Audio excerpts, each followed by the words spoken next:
Dalam video yang lepas, saya ada tanya, macam mana nak matikan pada mu'minun? Nak baca panjang 2 harakat, mu'min, ataupun baca 1 harakat saja, mu'min. Okey, so jawapannya, kita baca dengan 1 harakat sahaja sebab pada nun tu tak ada sabdu. Okey, jadi bacaannya, wa minkum mu'min.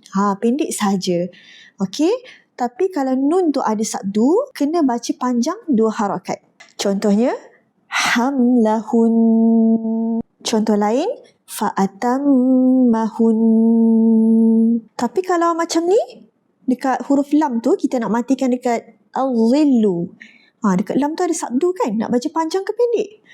So hati-hati, kalau selain daripada nun atau mim sabdu, semuanya baca dengan pendek. So bacaan kita dekat sini adalah walawil, walawil. Jangan baca panjang pula. Jangan baca walawil.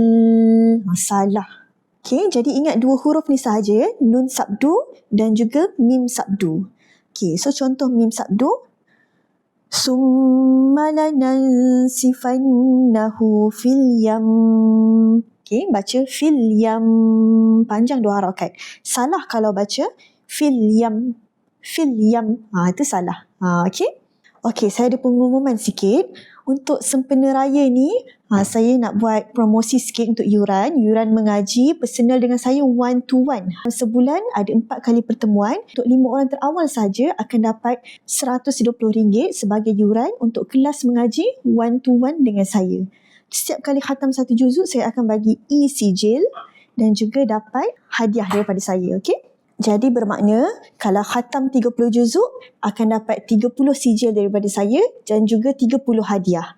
Setakat ni dah ada 18 orang yang dah khatam juzuk 1 dengan saya. Masya Allah. Okay, jadi saya bagi e-sijil dan hadiah sebagai dorongan, sebagai semangat untuk semua teruskan belajar sampai khatam. Masya Allah. Jadi kelas mengaji 1-to-1 dengan saya ni merupakan peluang kepada semua untuk semak bacaan. Kalau ada tersalah baca, saya betulkan dan saya akan bagi tahu kenapa salah dekat situ. Okay, jadi siapa yang betul-betul berminat, 5 orang terawal ni akan dapat yuran promosi. Okay, jadi boleh segera DM saya. Semoga kita semua termasuk dalam golongan yang sentiasa dekat dengan Al-Quran dan sentiasa memperbaiki bacaan kita.